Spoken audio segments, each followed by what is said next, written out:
There is a room inside you that you've never entered, not because it's locked, not because you've forgotten where it is, but because every time you approach the door, every time your hand reaches for the handle, something stops you. A voice, a memory, a promise you made long ago to someone who said they loved you. And so you turn away, again and again, until one day you forget the room was ever there at all. This is not a metaphor. This is the architecture of self-betrayal. We speak often of betrayal as something that happens to us, the friend who spreads our secrets, the lover who breaks their vows, the parent who fails to protect. And these are real wounds, carved deep into the flesh of our becoming. But there exists another betrayal, quieter and more devastating, the one where we become both the betrayer and the betrayed, where we learn to abandon the very core of who we are, not in a moment of crisis, but slowly, methodically, in the 1,000 small negotiations we make with the world's expectations. Why do we do this? Why do we trade our authentic selves for the promise of love, acceptance, belonging? Why do we perform versions of ourselves that others can digest, while the real us withers in the darkness of unspoken truths? Tonight, we descend into the hidden psychology of self-abandonment. We will trace its origins through the chambers of childhood attachment, walk through the halls of evolutionary biology, and stand before the mirror of modern consciousness, where technology has become both our salvation and our newest cage. We will meet the architects of our own erasure, and discover why the most dangerous lie is not the one we tell others, but the one we tell ourselves. This is a story about love, but not the kind they write about in poems.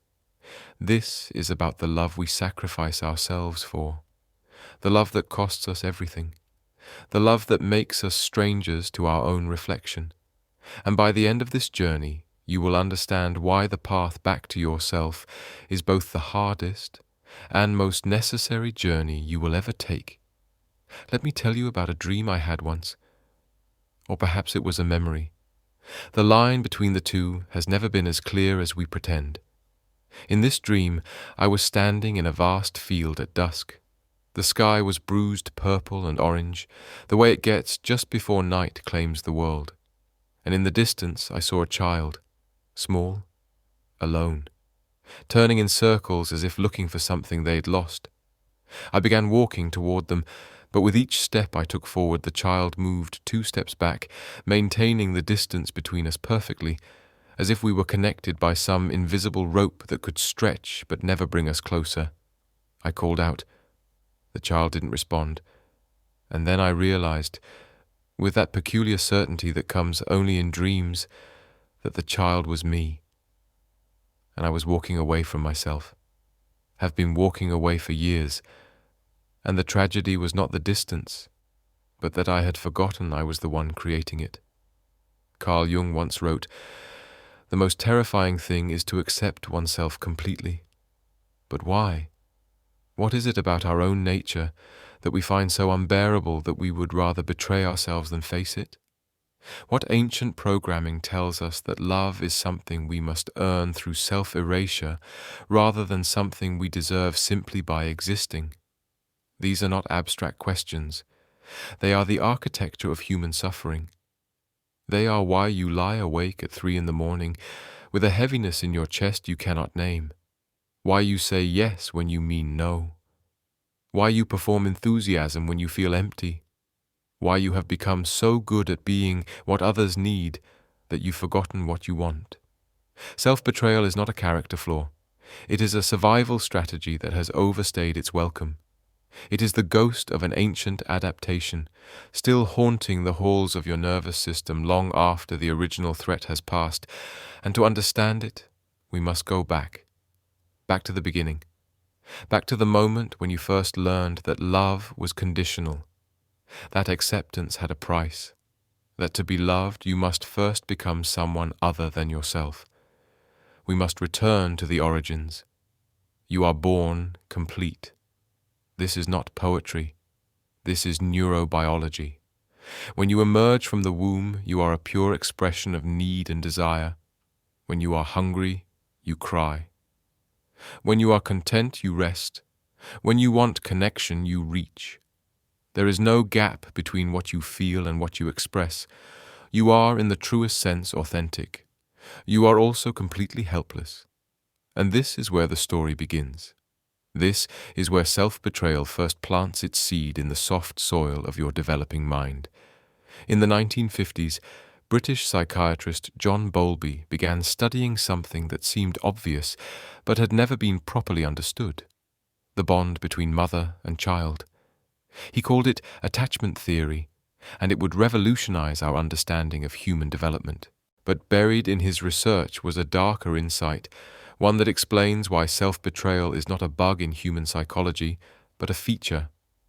Bowlby observed that children are not just seeking physical care. They are seeking something more primal: attunement. The felt sense that another being sees them, understands them, responds to their emotional reality. And when this attunement is consistent, something miraculous happens. The child develops what psychologists call secure attachment, a deep, embodied knowing that they are worthy of love, that their needs matter, that they can be themselves and still be held. But what happens when that attunement is inconsistent? When the parent is distracted, depressed, overwhelmed, or simply unable to meet the child's emotional needs? When love feels conditional, dependent on the child being a certain way? This is when the child makes their first terrible bargain. The child cannot leave, cannot find a new parent, cannot survive alone. And so, faced with the unbearable prospect of abandonment, the child does the only thing they can. They abandon themselves first. They learn to read the room, to sense what version of themselves will be most acceptable, to suppress the tears that annoy, to perform the smiles that soothe, to become not who they are, but who they need to be to keep love from withdrawing. Psychologist Donald Winnicott called this the birth of the false self, a protective shell constructed around the authentic core, designed to interface with a world that cannot accept you as you are. And here's the devastating part. This false self is not born from malice. It is born from love. From a child's desperate, holy attempt to stay connected to the only source of survival and care they know. You betray yourself to keep from being betrayed. You abandon yourself before they can abandon you. This is the original wound. But let's go deeper. Let's go back even further to the evolutionary forces that shaped this terrible adaptation. For millions of years, human children were born into an environment of constant danger: predators in the darkness, hostile tribes, environmental threats. A child who was rejected by their tribe, who lost their mother's protection, was a dead child. Not eventually, immediately. Natural selection doesn't care about your self-actualization. It cares about your survival. And so it carved into your nervous system a simple, brutal calculus. Belonging equals survival. Rejection equals death. Your brain learned to treat social exclusion as a mortal threat, because for most of human history it was. Even now, when you feel rejected, your anterior cingulate cortex, the same region that processes physical pain, lights up like a city on fire. Rejection doesn't just hurt emotionally. Your brain processes it as damage to your body, because your ancestors who felt rejection as physical pain were the ones who did everything possible to avoid it, including betraying their own nature to fit in. This is why self-betrayal feels so natural. It's written into your evolutionary code. Let me tell you a story, not a metaphor this time, but history. In the early 1960s, psychologist Harry Harlow conducted a series of experiments that would later be considered too cruel to repeat. He separated infant rhesus monkeys from their mothers and gave them two artificial surrogates, one made of cold wire that dispensed milk, and one covered in soft cloth that provided no food. The conventional wisdom of the time, influenced by behaviorists like B.F. Skinner, predicted that the monkeys would prefer the wire mother, the one that met their physical needs. But the opposite happened. The infant monkeys clung to the cloth mother, venturing to the wire mother only briefly for food before rushing back to the soft surrogate. The conclusion rocked psychology. Contact comfort was more important than food. Connection mattered more than calories. The monkeys would rather have warmth without nourishment than nourishment without warmth. But here's what haunted Harlow, what he wrote about in his later papers with something approaching horror. The monkeys raised with only surrogate mothers grew into deeply disturbed adults. They couldn't mate, couldn't parent. They rocked in corners, bit themselves, stared into space. Even when given everything they needed physically, the absence of real attunement, real emotional connection, broke something fundamental in their development. You are not a monkey, but you are a primate. And your nervous system was shaped by the same evolutionary pressures. You need attunement like you need oxygen, and when you don't get it, you will do anything, to create even the illusion of it, even if that means performing a version of yourself that isn't real, even if that means betraying the truth of who you are. As you grow, the betrayal becomes more sophisticated. In childhood, it's simple. Suppress the tantrum to avoid punishment. Smile through the sadness to keep mom calm. Become quiet, become helpful, become invisible. Whatever strategy keeps love from withdrawing. But in adolescence, something shifts. The stakes multiply. Now it's not just your parents' approval you need.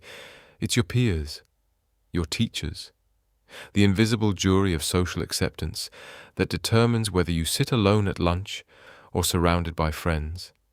This is when the false self becomes an empire.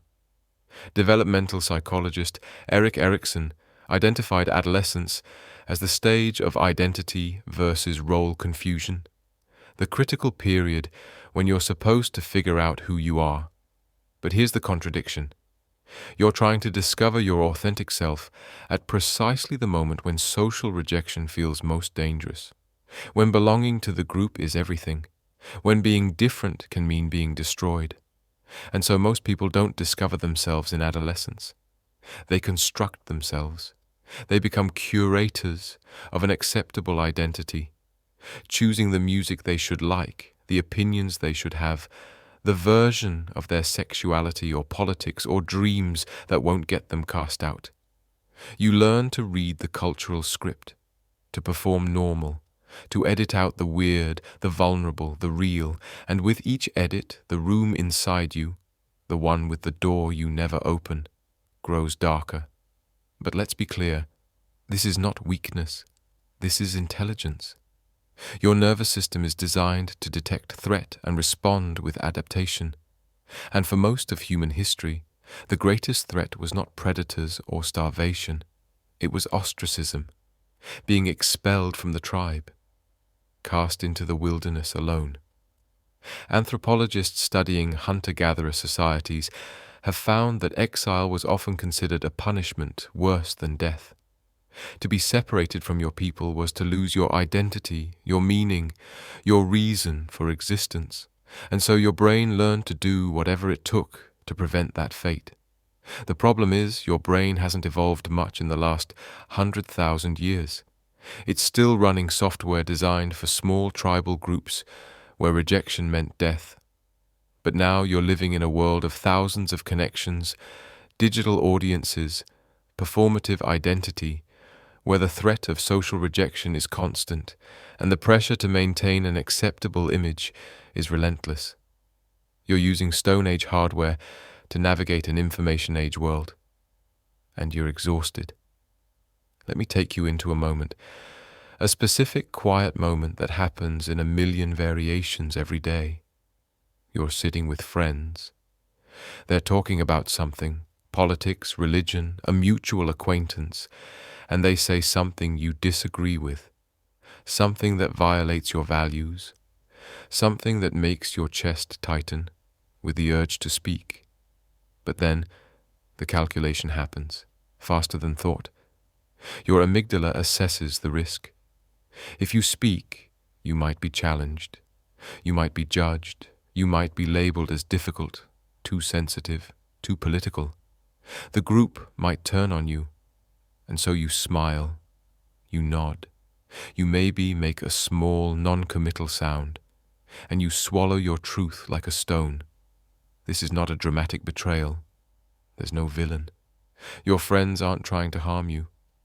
But in that moment, you have chosen the comfort of belonging over the discomfort of authenticity. You have negotiated away a small piece of yourself for the promise of continued connection. And this is the insidious part.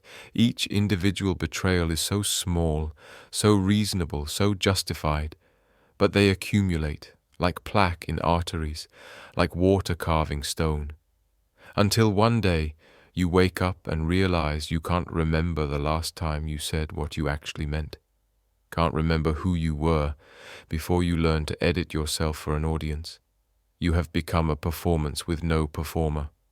A mask that forgot there was ever a face beneath it. The philosopher Jean-Paul Sartre called this bad faith, the lie we tell ourselves to avoid the anxiety of freedom.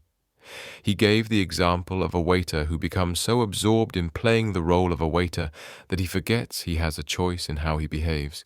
He's no longer a person who happens to be waiting tables. He has become the waiter, a character he performs so completely that his authentic self disappears. This is what self-betrayal looks like in its mature form. Not a dramatic abandonment, but a slow, seamless merger with the role you play until you can no longer distinguish the performance from the person. And the tragedy is this: you betrayed yourself to be loved. But what is being loved if it's not the real you? What good is acceptance if you had to erase yourself to receive it? You have won the approval of others by losing yourself. You have secured belonging by becoming a stranger to your own heart. There comes a moment in every life when the cost of self-betrayal becomes unbearable, not dramatic, not sudden, but like walking through a door you've walked through 1,000 times before and suddenly noticing the room on the other side is a prison. And you are the architect, the guard, and the prisoner. This is the dark middle of the journey.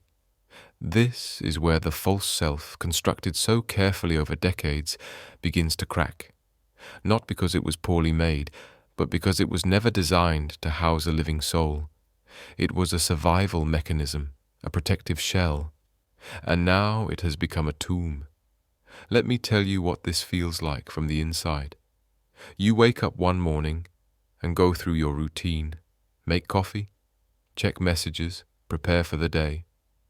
But underneath the familiar motions, there's a sensation. Not pain exactly, more like a low-frequency hum of wrongness. As if your life is a song being played in the wrong key. You look around at what you've built, the career you chose because it was respectable, the relationship you maintain because it's stable, the social circle you curate because they reflect the right image, the opinions you hold because they're safe. And you realize this is someone's life. But is it yours? Carl Jung wrote about this moment with the weight of someone who had lived through it. He called it the encounter with the shadow, that moment when all the parts of yourself you've repressed, all the desires you've denied, all the truths you've buried begin to claw their way back into consciousness. The shadow is not evil. It is simply real. It is the anger you were taught was unacceptable. The sexuality you were told was shameful, the ambition you learned to downplay, the vulnerability you were trained to hide, the grief you were never allowed to fully express, the rage at the injustices done to you that you were told to forgive before you even felt it. The shadow is everything authentic that you betrayed to maintain your acceptable image, and when it returns with vengeance. Psychologists have documented what happens when people reach this breaking point. It manifests in different ways. Some people experience what's called a midlife crisis, suddenly making dramatic changes, leaving marriages, quitting jobs, upending their entire existence in a frantic attempt to reclaim something they fear they've lost forever. Others turn inward. Depression settles over them, like fog. Not sadness exactly, but a profound emptiness, a sense of being hollow. This is what happens when you've spent so long performing that you've forgotten who's performing. When you've betrayed yourself so completely that there's no self left to betray. Still others develop what Freud called neurotic symptoms: anxiety, insomnia, panic attacks, chronic pain, mysterious illnesses that doctors can't quite diagnose. This is the body's rebellion, the soma rising up to protest what the psyche cannot articulate. I cannot keep living this lie. Let me take you inside a case study, not to diagnose, but to understand. A woman, let's call her Sarah, though she is every name and no name, comes to therapy in her 40s. She has done everything right, married the man her family approved of, built a successful career in a respectable field, raised 2 children who are, by all accounts, well-adjusted. She volunteers, she exercises, she maintains the perfect home, and she wants to die. Not actively suicidal. She won't do anything, but there's a constant fantasy playing in her mind. What if she just disappeared? What if she got in her car and drove and never came back? What if she could erase herself as completely as she feels erased? The therapist asks the obvious question, "What do you want?" And Sarah cannot answer, not because she's being resistant, but because the question itself feels like a foreign language. What does she want? She doesn't know. She's been asking everyone else what they want from her for so long that the concept of her own desire has become unrecognizable. The therapist tries a different approach. When was the last time you felt real? Sarah thinks for a long time. Then she tells a story. She was 17. There was a boy, not the kind of boy her parents would approve of. Wrong social class, wrong ambitions. But when she was with him, she felt awake. She laughed without calculation. She said exactly what she meant. She let him see her without makeup, without performance, without the constant curation of acceptability. She was planning to run away with him after graduation. They had it all mapped out. But then her mother found out. Didn't yell, didn't forbid. Just looked at her with such profound disappointment and said, "I thought I raised you to make better choices than this." And something in Sarah broke, or maybe something sealed over. She ended the relationship, went to the college her parents chose, dated the men they approved of, became the daughter they could be proud of, and she hasn't felt real since. This is the conflict at the heart of self-betrayal. This is the wound that will not heal. You made a bargain decades ago. I will erase myself to keep love from withdrawing. And the universe kept its side of the deal. You got the approval. You got the acceptance. You got the life you were supposed to want. But the cost was your aliveness, your authenticity, your connection to the wild, unedited truth of who you actually are. And now, 20 or 30 or 40 years later, the bill has come due. Let's go deeper into the psychology. Let's understand the actual mechanisms by which self-betrayal dismantles consciousness. In neuroscience, there's a concept called predictive processing, the idea that your brain is constantly generating predictions about what will happen next and comparing them to what actually happens. When there's a mismatch, your brain updates its model. This is how you learn, how you adapt, how you evolve. But self-betrayal creates a unique problem. You are deliberately creating a mismatch between your internal experience and your external expression. You feel anger but show calm. You feel fear but display confidence. You feel empty but perform enthusiasm. This constant contradiction puts your nervous system in a permanent state of conflict. The part of your brain that monitors internal states, the insula, is registering one reality, But the part that monitors social feedback, the medial prefrontal cortex, is registering another. You are quite literally of two minds, and this split creates what psychologists call cognitive dissonance, that uncomfortable mental strain of holding contradictory beliefs or behaviors.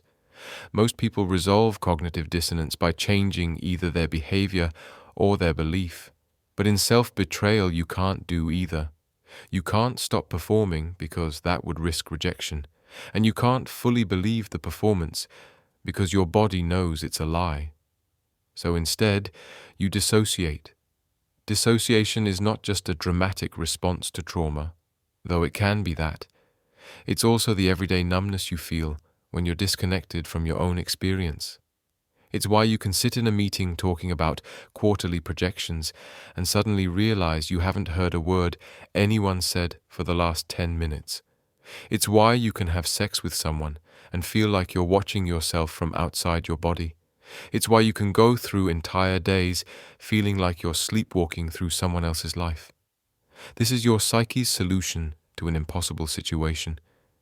If you can't reconcile the contradiction between who you are and who you pretend to be, then you just disconnect.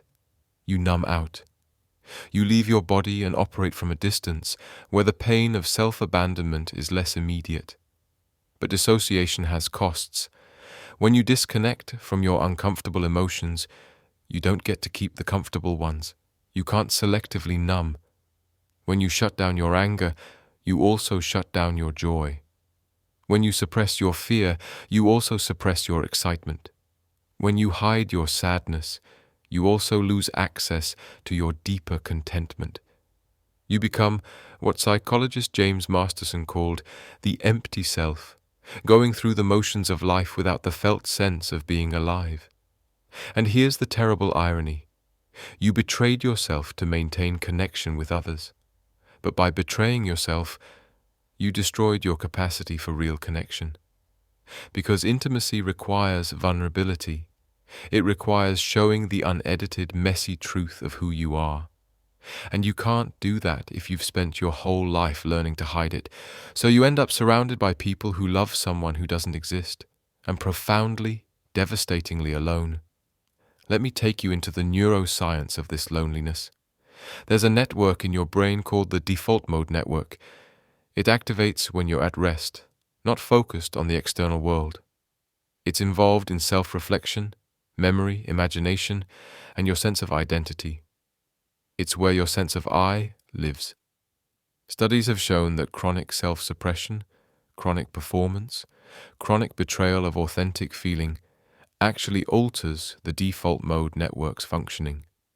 People who habitually mask their emotions show decreased connectivity in the regions associated with self-awareness and increased activity in regions associated with suppression and control.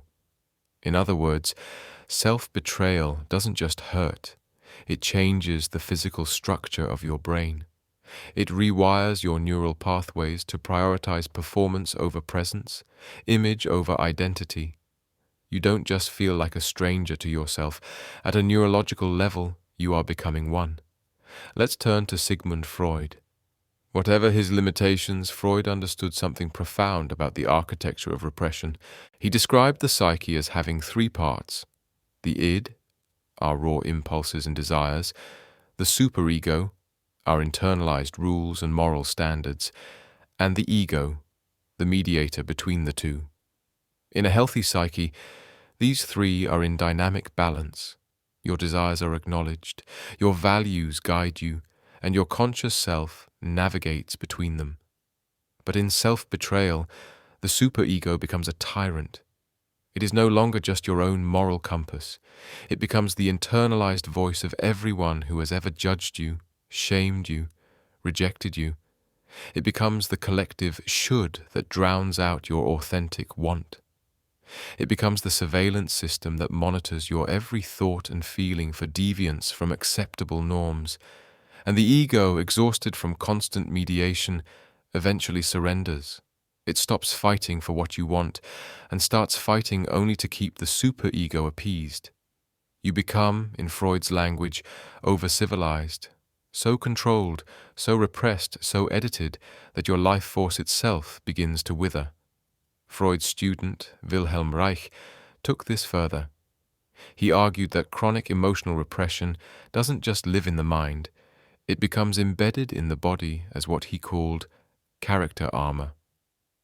The tensions you hold in your shoulders, the tightness in your jaw, the shallow breathing, the chronic pain, these are not random. They are the body's way of holding down the emotions you've been trained not to express. Your body becomes a prison for feelings that were never allowed to move through you.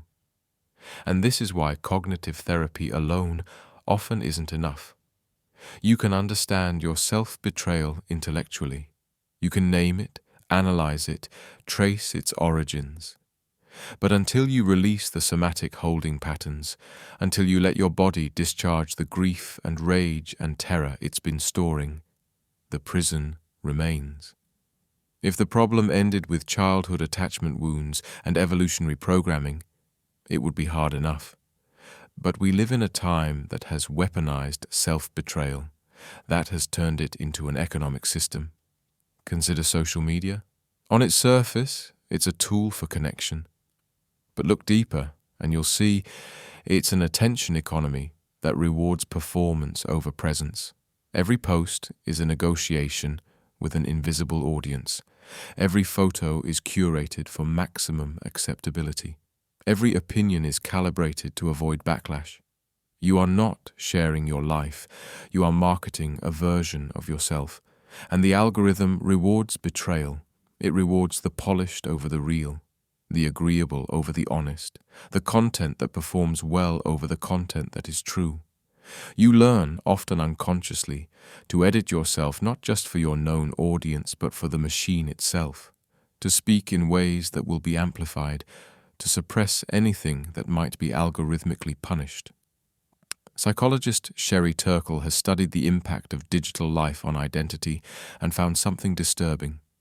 People report feeling more themselves online than in person, but simultaneously feeling like they're performing more online than in person.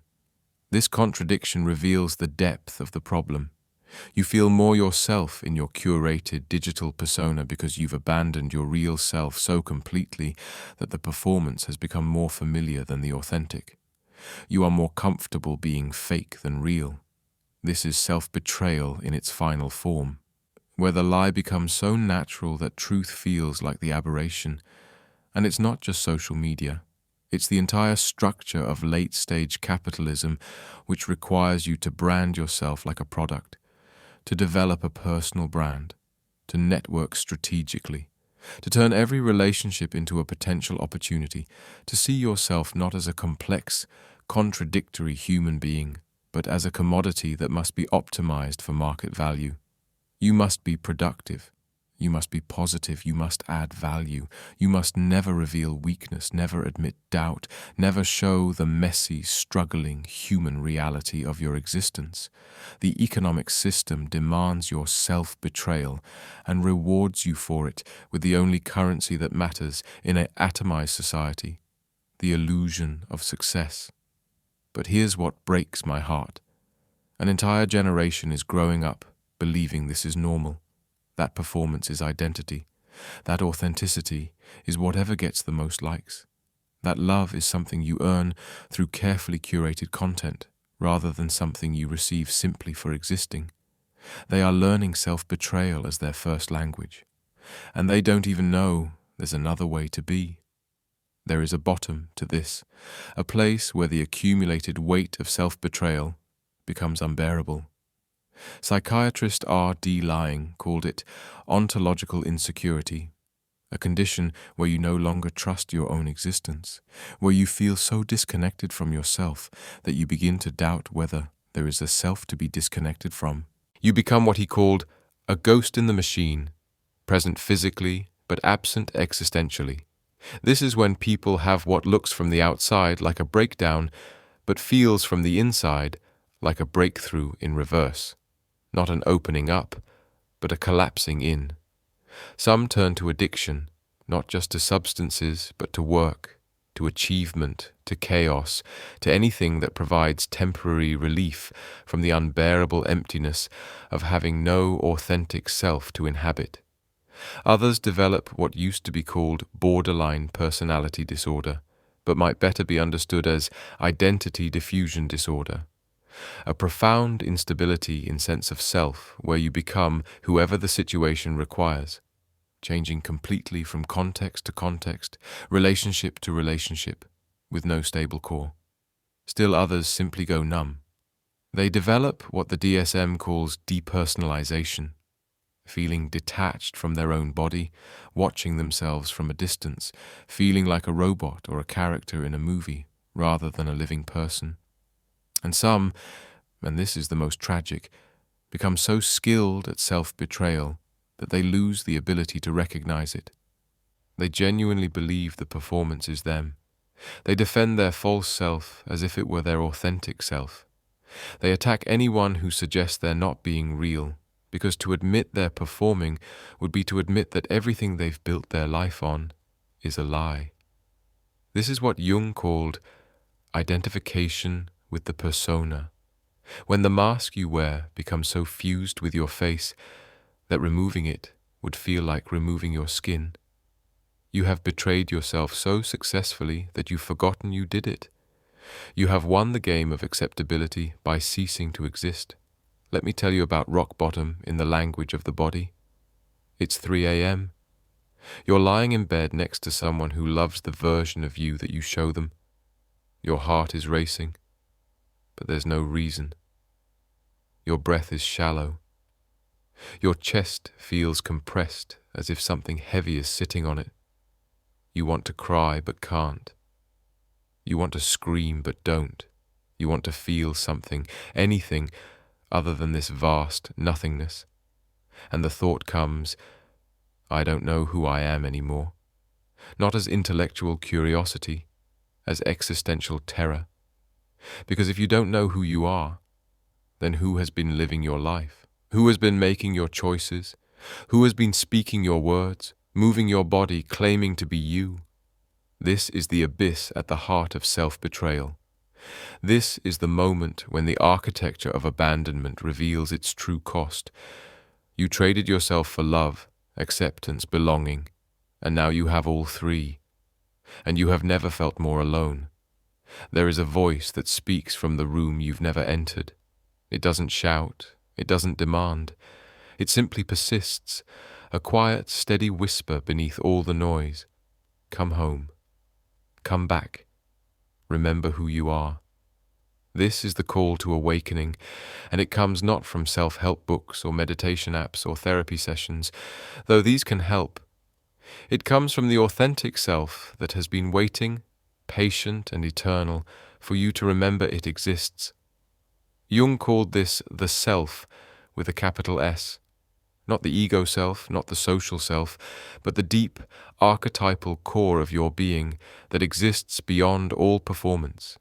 It is the part of you that knows, that has always known, that watched you build your prison cell by cell and waited for the moment when you would be ready to walk free. The awakening often begins with a breakdown, not despite it, but because of it. When the false self can no longer hold, when the performance finally cracks, when the accumulated weight of betrayal becomes unbearable, this is when the light gets in. Leonard Cohen was right. There is a crack in everything. That's how the light gets in. The crack is not the problem. The crack is the beginning of the solution. Let me tell you what happens when someone begins to wake up. It doesn't look like enlightenment at first. It looks like grief. Deep, wrenching grief for all the years spent in exile from yourself, for all the moments you said yes when you meant no, for all the relationships built on performance rather than presence, for all the ways you've been complicit in your own erasure. This grief is not pathology. It is sacred. It is the natural response to realizing how much you've lost. And you must let yourself feel it fully, not rush past it to the healing, not spiritually bypass it with affirmations, but descend into it. Let it crack you open. Let it wash through you like a storm. Because on the other side of that, grief is rage. Rage at the systems that demanded your self-betrayal. Rage at the people who couldn't love the real you. Rage at yourself for participating in your own diminishment. This rage is also sacred. It is your life force returning. It is your authentic self saying, enough, no more. The spiritual traditions will tell you to forgive, and perhaps eventually you will.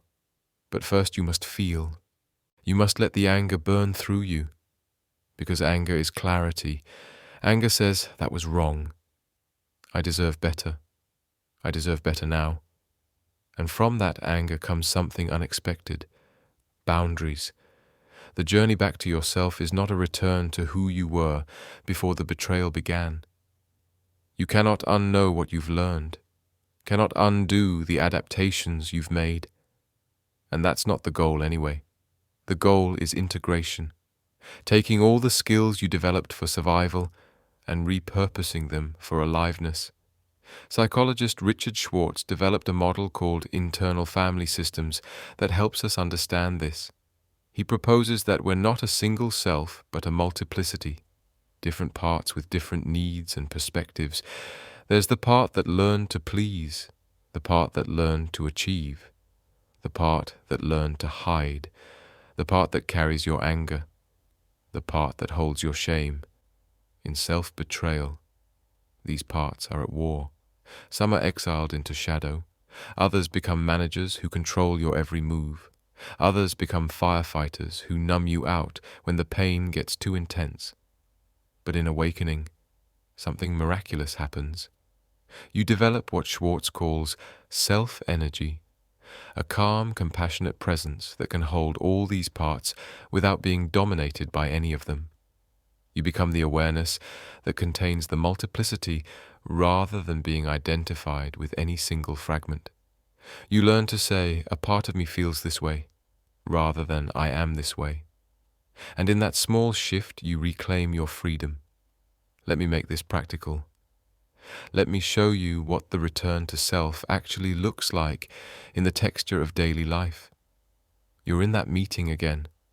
Someone says something you disagree with, and the old pattern begins. The tightening in your chest, the calculation of risk, the impulse to silence yourself. But this time, you pause.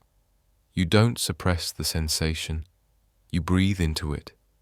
You notice it with curiosity rather than judgment, and you recognize it for what it is.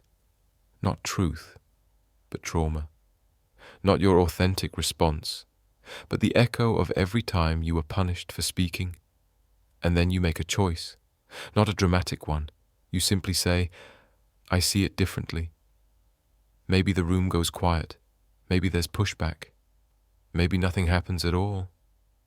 But something fundamental has shifted. You have chosen your truth over their comfort.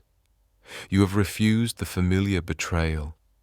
And in that moment, something in you that was dead begins to breathe. This is not a one-time event. This is a practice. 1,000 small moments of choosing authenticity over acceptability, of speaking your truth even when your voice shakes, of saying no without explanation or apology, of letting people see you without the performance. Some relationships will not survive this, and that is information. The people who only loved your false self will feel betrayed when you become real. They will tell you you've changed. They will mourn the version of you that met their needs. They will pressure you to go back to who you were, and you will have to let them go. This is the price of awakening. You lose the false connections to make room for real ones. You lose the shallow approval to gain deep self-respect. You lose the comfort of belonging to the wrong places so you can find your way to the right ones. But here's what you gain. You gain yourself. You wake up one morning and realize you haven't dissociated in days. You're actually present in your body, in your life, in your relationships. You have conversations where you say what you mean and mean what you say. You make choices based on your values rather than others' expectations. You feel your feelings, all of them, without drowning in them or denying them. You are, for perhaps the first time since childhood, real. And that realness, that authenticity, begins to attract a different quality of connection. People who can meet you in your truth. People who don't need you to perform. People who love not your image, but your essence. This is the community you were always seeking, but could never find while you were hiding. Let's be clear. Awakening from self-betrayal is not just psychological work. It requires a recalibration of your entire nervous system. Your body has been conditioned through thousands of repetitions to respond to authenticity as danger. Every time you spoke your truth as a child and faced punishment, your nervous system logged it. Real self equals threat. Every time you performed and received approval, it logged false self equals safety. These patterns are not stored in your conscious mind. They're stored in your autonomic nervous system, in the implicit memory networks that operate below awareness, and they will continue to run automatically until you consciously intervene. This is where the modern understanding of polyvagal theory becomes essential. Psychiatrist Stephen Porges discovered that our nervous system has three distinct states: ventral vagal, social engagement and safety; sympathetic, fight or flight; and dorsal vagal, shutdown and freeze. When you're in a state of chronic self-betrayal, you're predominantly in sympathetic activation, constantly vigilant, constantly performing, constantly monitoring for threat, or in dorsal shutdown, where you've numbed out completely. True authenticity requires ventral vagal activation, a state where you feel safe enough to be vulnerable, to express your truth, to connect without armor. And here's the key: you cannot think your way into this state. You must practice it somatically, through breath work that activates your vagus nerve, through movement that releases stored trauma, through vocalizing the emotions you've been trained to suppress, through practices like somatic experiencing, EMDR, or holotropic breathwork that help your body discharge what it's been holding. Let me tell you about a practice that changes everything. It's simple, deceptively so. Every day you set aside time to check in with your body and ask, what do I actually feel right now? What do I actually want right now? What is true for me in this moment? Not what you should feel, not what would be acceptable to feel, not what makes sense to feel, but what is actually present in your lived experience right now. At first you'll get nothing. Static, the numbness of decades of dissociation. But if you persist, if you keep asking, keep listening, keep creating space, something begins to emerge, a sensation, a whisper, a knowing that doesn't come from your thinking mind, but from somewhere deeper. This is your body's intelligence, your authentic self speaking the only language it knows, the language of felt sense. And the more you listen, the louder it becomes. But be warned, this process will destabilize your life before it stabilizes it. As you become more attuned to your authentic desires, you will realize how much of your life is built on false foundations. The job you chose for status rather than meaning, the relationship you maintain out of fear rather than love, the friendships that drain you, the obligations you've accepted that serve no one. You will face the terrifying question: if I build a life based on who I actually am rather than who I'm supposed to be, what stays and what goes? And you will not know the answer until you begin. Here's where we must zoom out, because what we're talking about is not just personal healing, it's collective evolution. Humanity is at an inflection point. We have built a global civilization on the same principle that creates self-betrayal, the suppression of individual authenticity for the maintenance of collective stability. We have created systems, economic, political, religious, educational, that require people to betray themselves to function within them. And these systems are collapsing, not all at once, but slowly, visibly, undeniably, because you cannot build a sustainable future on the foundation of self-abandonment. You cannot create genuine innovation when everyone is afraid to be different. You cannot solve complex problems when everyone is performing agreement rather than thinking critically.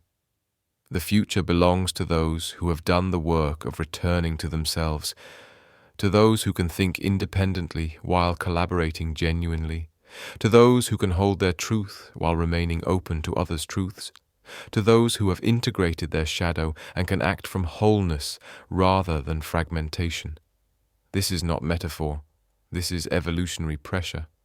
As artificial intelligence becomes more sophisticated, as automation replaces rote performance, as the old systems of control and conformity become obsolete, the humans who thrive will be those who have access to the one thing machines cannot replicate: authentic creativity born from authentic selfhood. You cannot automate genuine insight. You cannot program real empathy. You cannot algorithmically generate the kind of original thought that comes from a person who has integrated their entire being: shadow and light, logic and intuition, conformity and rebellion. The future needs you whole, not performing, not perfected, but real. And here's the beautiful irony. The very technology that has amplified self-betrayal may also become a tool for liberation. Virtual reality environments where you can explore aspects of identity without real-world consequences. AI therapists that can hold space for your authentic expression without judgment. Digital communities organized around shared values rather than performed image. Neurofeedback technologies that can help you recognize and shift out of dissociative states. We are learning to use technology not as a tool for performance, but as a mirror for consciousness, not as a replacement for human connection, but as a scaffold for deeper self-awareness. The same tools that weaponized your self-betrayal can be repurposed for your awakening if you use them consciously. The final stage of the journey is not arrival, but ongoing practice. You don't heal from self-betrayal and then live happily ever after. You develop a different relationship with the tension between authentic self and social self. Because here's the paradox. You cannot live in complete authenticity and remain in relationship with others. Some degree of self-regulation, some consideration of others' needs, some adaptation to context is not betrayal. It's maturity. The question is, are you adapting from a place of wholeness or from a place of fear? Are you choosing how you show up? Or are you compulsively performing to avoid rejection? This is the discernment you develop over time, the ability to know when you're being skillfully flexible and when you're betraying yourself, when you're respecting legitimate boundaries and when you're shrinking to fit into too small spaces. Psychiatrist Donald Winnicott, who gave us the concept of the false self, also gave us something else, the idea of good enough, not perfect, not completely authentic every moment, not free from all adaptation or performance, but good enough to stay connected to yourself while navigating the world, good enough to honor your truth while respecting others' reality, good enough to be flawed, human, still in process and worthy of love anyway. This is the middle path, the integration of opposites, the place where you can be both sovereign and connected, both individual and social, both authentic and adaptive. You stop trying to be perfectly yourself and start being approximately yourself, which is close enough for a life worth living. And something unexpected happens when you reach this place of integration. You become a beacon for others, not through preaching, not through teaching, but simply through being. When people encounter someone who has done the work of returning to themselves, who speaks from genuine presence rather than performance, who is comfortable being flawed and real, something in them recognizes it. Something in them remembers, oh, that's possible. I can do that too. You become permission for others to stop betraying themselves, not because you're perfect, but because you're real. Not because you have all the answers, but because you've learned to live the questions. This is how consciousness evolves, not through mass movements or institutional change, though these matter, but through individual awakening that ripples outward through authentic connection, you heal yourself, and in healing yourself, you help heal the world. Remember the room I told you about at the beginning? The one inside you that you've been avoiding? It's time to open that door. Not because you have to, not because you should, but because everything you've ever truly wanted is on the other side. The aliveness you've been seeking, the connection you've been craving, the sense of meaning and purpose that has eluded you despite all your achievements. It's all there, waiting. In the room, you've been too afraid to enter. And I know what you're thinking. What if I open the door and find nothing? What if I've betrayed myself so completely that there's no authentic self left to reclaim? What if the room is empty? Let me tell you something. The room is never empty. You can forget yourself. You can hide from yourself. You can betray yourself for decades, but you cannot destroy yourself. The authentic self is not constructed. It's discovered, and it's always there, patient and eternal, waiting for you to remember, like a star that continues burning even when clouds obscure it, like a river that continues flowing even when frozen over, like a seed that waits in darkness for the right conditions to germinate. Your true self has been waiting, and it will continue waiting. And when you finally turn the handle and step through the door, you will find not emptiness, but everything. I want to be honest with you about something. This journey is not easy. In some ways, it's the hardest thing you'll ever do. It's easier to keep performing, easier to maintain the lie, easier to betray yourself than to face the consequences of authenticity. But easy is not the same as good, and comfortable is not the same as alive. You have one life, one strange, brief, miraculous existence in a conscious body on a spinning rock in infinite space, and you can spend it being someone else's idea of who you should be, or you can spend it discovering who you actually are. The choice has always been yours. You just forgot you had one. Let me leave you with a story, a true story, about a woman named Marion Woodman, a Jungian analyst who spent her life helping people recover from self-betrayal.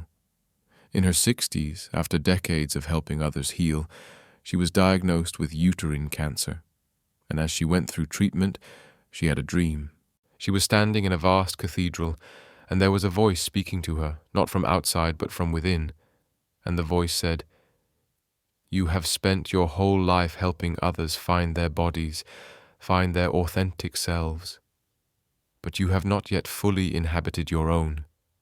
And she realized, even after all that work, all that healing, all that awareness, she was still performing, still holding back, still not fully, completely, unapologetically herself. So she made a decision. She spent the last years of her life, and she lived another 2 decades after that diagnosis, practicing radical embodiment, dancing, laughing, speaking her truth without filter, being messy, being loud, being exactly who she was without apology or explanation. And she would say, in her final talks and writings, "It's never too late. It's never too late to come home to yourself. This is what I want you to understand. Wherever you are in your life, however many years you've spent in exile from yourself, however completely you've betrayed your authentic nature, it's not too late. The door is still there. The room is still waiting. Your true self is still calling. And today, right now, in this moment, you can begin the return. We are living in a unique moment in human history. For the first time, we have both the psychological understanding and the technological tools to consciously evolve beyond the patterns that have trapped us for millennia. We understand trauma and how it's stored in the body. We understand neuroplasticity and how the brain can rewire itself. We understand the developmental origins of self-betrayal and the practices that can reverse it. We have access to wisdom traditions from every culture and healing modalities from every corner of human experience. And we're beginning to understand something even more profound, that consciousness itself is not fixed, that who we are is not determined by our past, that we are not our conditioning, that beneath every false self, every protective adaptation, every learned pattern of self-betrayal, there is something deeper, something that was never damaged and can never be destroyed. Call it the self, call it consciousness, call it soul, call it whatever resonates. But recognize it as the ground of your being, the awareness that has witnessed every betrayal and remains untouched by it, the presence that existed before you learned to perform and will exist after you stop. This is the ultimate revelation. You are not the story you've been telling. You are not the performance you've been giving. You are not even the authentic self you're trying to recover. You are the awareness in which all of this appears, the consciousness that can witness both the false self and the authentic self and recognize itself as neither and both. This is not dissociation, this is freedom, and from this place of spacious awareness you can choose, not from compulsion, not from fear, not from the desperate need to be loved or accepted or approved of, but from a deep, sovereign place of self-determination. You can choose authenticity, not because you have to, but because you want to, because it feels more aligned with what you are, because it's the adventure you came here to have. So here's my invitation to you as we come to the end of this journey together. Start small. Don't try to revolutionize your entire life tomorrow. Don't quit your job, leave your relationship, burn down everything you've built. That's just another form of performance. This time performing rebellion instead of conformity. Start with one moment of truth, one authentic conversation, one boundary held, one no that you've been wanting to say, one yes that comes from desire rather than obligation. Start with asking your body what it actually needs, with speaking one sentence that is completely true without editing or softening it, with letting someone see you without the mask, not dramatically but naturally, as if it were the most normal thing in the world, because it is. It should be. Being yourself should be the most natural thing in the world. The fact that it feels revolutionary is just a measure of how far we've strayed. And then notice what happens. Notice how it feels in your body to speak your truth. Notice who moves closer and who moves away. Notice the fear that arises and the relief that follows it. Notice how much energy you've been spending on performance and how that energy becomes available for other things when you stop. You don't need to do this perfectly. You don't need to never betray yourself again. You just need to betray yourself less, to return to yourself more quickly, to recognize the pattern when it's happening instead of hours or days or years later. Progress, not perfection. Awareness, not achievement. The long, slow, sacred work of becoming who you always were. And if you're afraid, and you will be afraid, remember this. The people who truly love you don't want your performance. They want your presence. They want to know the person behind the mask, not because they're trying to expose you, but because that's where real intimacy lives. And if they can't love the real you, then what you have isn't love. It's a transaction. And you deserve more than that. You deserve to be loved for who you are, not for who you've learned to pretend to be. You deserve relationships where you can rest, where you can be messy and flawed and still figuring it out and completely acceptable, where your value doesn't depend on your performance. Those relationships exist, but you'll never find them while you're wearing the mask. As we move deeper into the 21st century, I believe humanity is approaching a collective awakening from the pattern of self-betrayal. Not because we're becoming more enlightened, though perhaps we are, but because the old systems that demanded our self-abandonment are collapsing. The institutions that promised security in exchange for conformity are failing.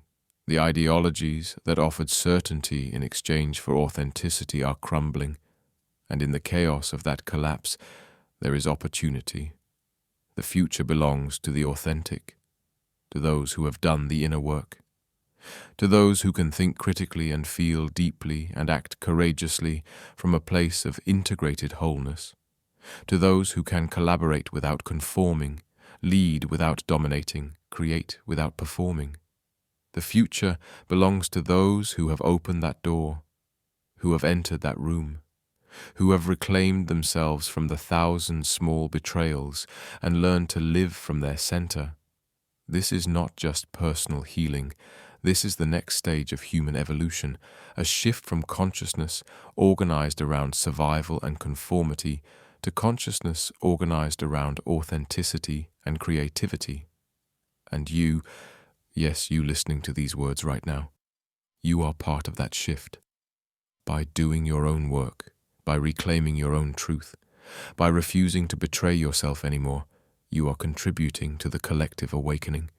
You are the future of consciousness, right here, right now, in this body, in this moment. And perhaps this is the deepest truth of all.